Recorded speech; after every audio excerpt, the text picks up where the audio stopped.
Okay, welcome back. This time around, we are going to look at more things that we deal with employees as managers, and we're going to take a look at some of the first days of the employee's work time with us. We call it the probationary work period. Many companies will include a probationary work period as part of the employment offer, especially for lower and for entry level positions. Because there's this sort of sense that, when someone is new, when we're not completely sure about what we're going to expect out of somebody and whether or not we've perhaps made a good decision in hiring or not, there is a time period to which the employee is being somewhat initially evaluated. And a lot of times in many companies, that time frame in which this happens is around 90 days. It could be anywhere from 30 days to 6 months, depending on the organization. But 90 days is about average. During the probationary period, the employer will carefully monitor the progress of the new hire and make a decision as to whether or not to continue employment with that person. Now, the performance review is going to allow the employer to identify areas where the employee is meeting or failing to meet expectations. This is something that might happen right after the probationary period, and a lot of times companies will do this on some sort of a regular basis, either every 6 months or every year or something like that. But it's basically a checkup to monitor the progress and to try to address any problems that there may be, either problems that the company may see with the employee or perhaps that the employee sees with the company. So the performance review, we tend to focus it on the employee, but it's actually kind of a two-way street here because it does allow the employee to give candid feedback to the employer. A review not only evaluates job performance, but it also serves as the basis for merit considerations and promotions. Many times when performance review time comes along, that is the opportunity to perhaps get a better position in the company, to move up the ladder, and or to perhaps see an increase in pay or benefits. Employees may be asked to provide a self-evaluation of their performance during the past year, highlighting important information concerning particular projects and outcomes. Many times this will be in the form of some sort of a written statement that the employee gets an opportunity to highlight some of the things they've done over the past year, perhaps special accomplishments and items of note. Employees who believe that they have been evaluated improperly during this process should be offered an appeal process through which they can challenge the review. Now, this may be something where if an employee feels as though they weren't treated fairly or that expectations were either not clearly stated or they were beyond reasonable or something like that, that gives the employee a chance to be able to try to confront that in some way. Some guidelines for conducting performance reviews. First off, make sure that as a manager you allow enough time for the review to happen and to eliminate any interruptions that may happen. Turn the ringer on the phone off, close the computer screen, whatever, so that the employee feels as though he or she is receiving your full attention. As you're doing the process, stay calm and be objective. Make sure that everything that you talk about is done in terms of fact, and this is not the time to show various emotions of disappointment and things like that, because that can create a tense situation. Be helpful to the employee. Point out areas where performance is below expectations and needing improvement. And again, this is something that should be done calmly and objectively. At all times, be honest. This is not an opportunity for you to try to mislead an employee, because this is very much a part of the process as it deals with one's employment. So you want to be very careful to be truthful in everything that you're talking about. State opinions clearly, but make sure that you don't let opinions be confused with facts. As a supervisor, your opinions are not relevant in a review. I would even argue that opinions ought to stay out of the review process completely. But if you are going to share an opinion, make sure you clearly state that it is an opinion. But even better, deal with facts throughout the entire process. Also, avoid using other employees as an example of positive performance. Don't compare the employee that you're talking to with somebody else as to say, why can't you be more like so-and-so? Because that can create a lack of camaraderie within the group and create tensions. Concentrate only on the employee's performance and expectations. This is a time to talk about that particular person. Make it all about them and their relationship with the company. Don't stress deficiencies that are hard to overcome. Perhaps there is some sort of a impediment that is outside the employee's control, whether it be something that they bring with them themselves. Perhaps they have some sort of a physical disability, for example, or perhaps there's some sort of logistical circumstance that prevents them from meeting a certain goal or something like that. Anything that really is just not really going to be realistically within the employee's control, or things that ought to be avoided in terms of grading and evaluating that particular employee and the merits of that employee. Make sure any decision of behavior is job related. We try as much as possible to not let someone's character, behavior, beliefs, attitudes, values that they do in their personal lives impact what happens in their work life. Keep things job related as much as is possible. Now, if we're talking about on-air talent and something happens where their behavior compromises the way that they're able to do their job at the station because of public opinion and things like that, that's something that may have to be mitigated. But outside of that, what someone does with their life is their own business. Finally, offer specifics and avoid euphemisms. Examples can help clarify important points. Don't beat around the bush. If you mean to say something, say it. Make sure it's very clear so that the standard to which you are talking about and want to see happen, those sorts of things, that there's no ambiguity there. Make sure things are stated plainly, clearly, and specifically. Now, say an employee has done well. Well, perhaps there's an opportunity for promotion.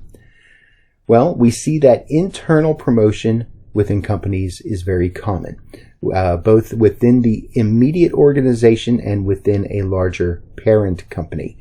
So if you're working for a company that has operations in several markets, you may find that people may get promoted, but as a result have to move to another location.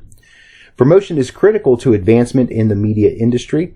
Most professionals find it necessary to move from market to market to achieve their career goals. We see this a lot, especially with talent, radio DJs, with news personalities on television, that they find that in order for them to advance their careers, they need to move to another city in order to be able to climb the ladder of success. both in terms of the different positions that they're able to work and the compensation that they receive. Given the high degree of corporate ownership in the electronic and digital media, it's also common for individuals to be promoted to other stations and operations within the company. We kind of talked about that a little bit already. So you might stay with iHeartMedia or with Nexstar Television, but you might be working in a different city in order for you to realize that new responsibility and, of course, the new benefits that you would receive for that.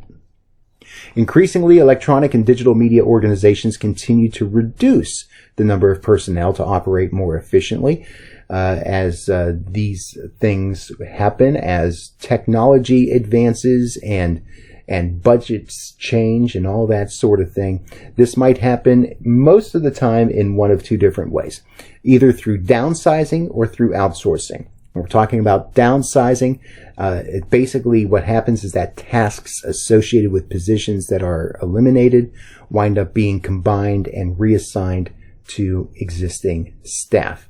So basically, what used to take a certain number of people to accomplish now takes a lesser amount of people because they are doing more work as a result. Or perhaps that there has been technological advancement to which something that once required a person to accomplish that task may not require a person to accomplish that task anymore.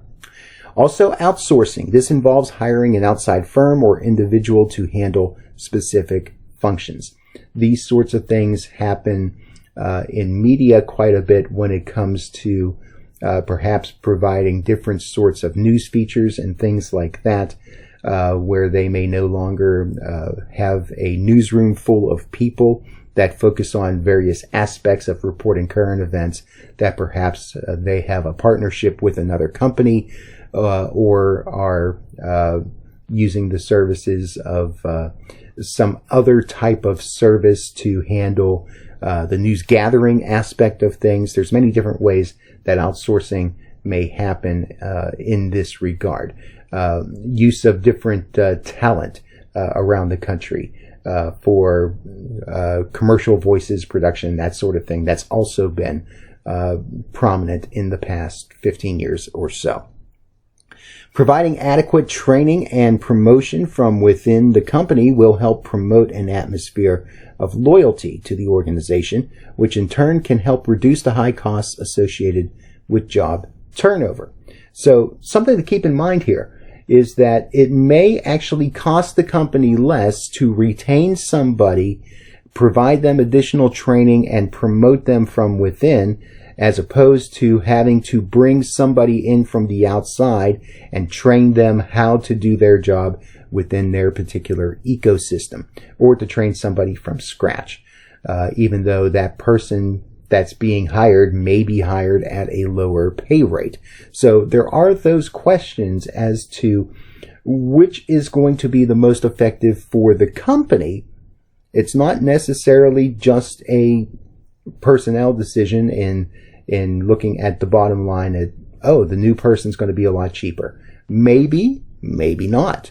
So that needs to be considered. Now, there is also the other side of all of this when separation has to happen. So let's look at termination.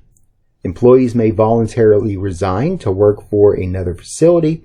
They might pursue a different vocation, leave our industry for another.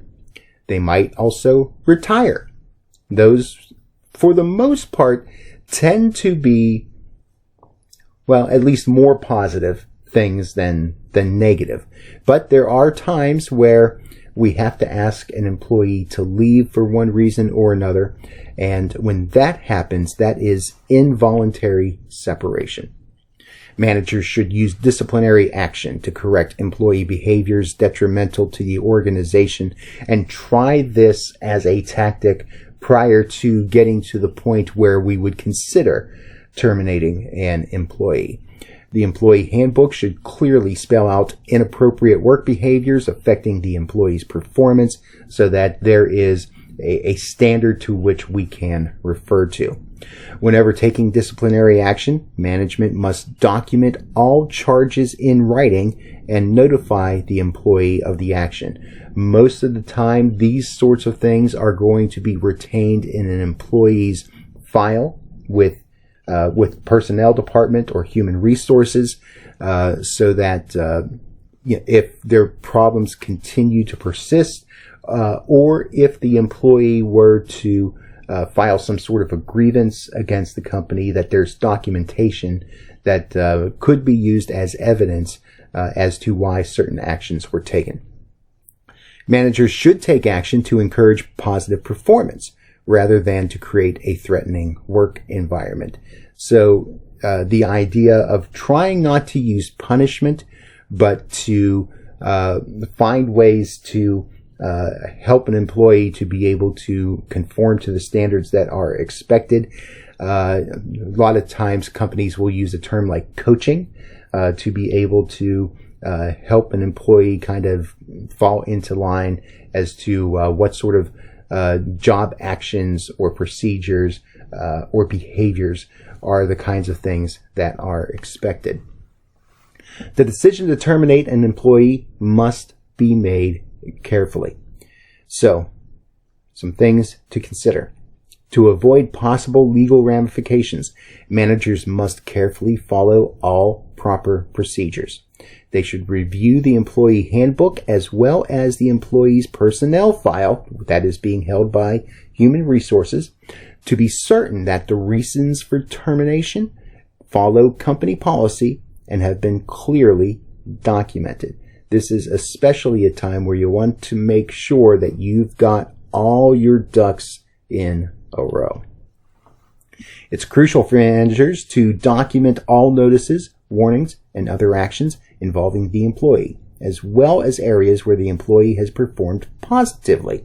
This written record becomes important if the company is forced to defend its action regarding a termination. Write everything down. It's going to take time, but it's going to save you a lot of headache as opposed to if you don't.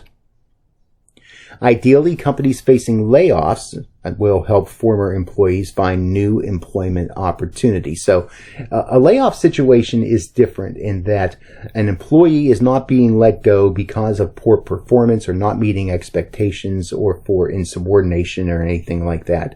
Layoffs tend to be more of a budgetary decision more often than not. So in this case, employers are encouraged to try to help an employee find new job training, perhaps get some employment counseling if maybe it's better for that employee to try to find a different line of work. Some other programs as part of the termination process. So this would be a more amicable sort of way of letting somebody go. Again, especially when the termination is not necessarily of any fault of the employee that is being released. Let's talk about part-time employees now. Managers should try to respond to the needs of part-timers with the same attention given to full-time employees and see that part-timers are integrated into all company-sponsored activities. It's very easy for a part-time employee to not necessarily feel like they're truly part of the team because they're not always there, because perhaps they're neglected in terms of some of their needs and their desires. Some of the people that they may need to interact with may not always be there when they are there. And quite honestly, the fact that most of the time part-timers don't receive certain benefits and things like that can kind of put them at a little bit of a disadvantage when it comes to feeling like they are a part of the company as a whole. One of the things that has been happening in many situations is something called job sharing. So basically what would happen here is that perhaps instead of having one full-time employee that handles a certain job, it might be split up between two or more people that are working in a part-time role, and they share the responsibility, or they split up the responsibility of that job into certain sections and things like that. So that To the company, it's nice in that you have a couple of different people that understand that particular position and the scope of that job. So if someone were to get sick or take leave or something, someone can fill in. There's also the fact that part-time employees most of the time don't receive benefits, so it's a cost savings to the company. And there are some employees that find that to be a desirable sort of thing, that they perhaps have a life situation where they can't dedicate 40 hours a week or more to a job. So that's something that may be attractive to some people. Interns. In most cases, interns work a limited number of hours for course credit. Some interns are actually paid at the same time. That's a nice gig if you can get it. So keep that in mind when you're looking for internships, folks. Some ideas to facilitate a good internship. First off, interns should not be selected haphazardly. Departments should develop a selection procedure process that focuses on actual tasks, I should say. In other words, don't bring an intern in and just expect him or her to go get coffee or make copies or something like that. Actually give them opportunity to see what really happens in the work environment and allow them to get their hands dirty with some of the work so that they can learn from the experience. Interns should be evaluated similarly to other employees so that the intern supervisor can point out strengths and ways to improve performance. Again, it's supposed to be an educational experience for the student. So if they can see what sort of things would be expected in a real work environment, how they measure up to that and what their potential is, that's something that's going to be very valuable to them. And something else to keep in mind, really only students enrolled in an actual credit course should be allowed to intern. In some states, this is a law, so you want to keep that in mind. And in some states, you have to have full-time students that are interned. In other words, they have to be earning so many credit hours within a semester in order to be considered eligible for an internship. So check with your local state laws to make sure that when you bring somebody in as an intern, that you are in compliance with that. So this is a good place for us to take a break. We'll finish up the chapter. One more video, and then we are done.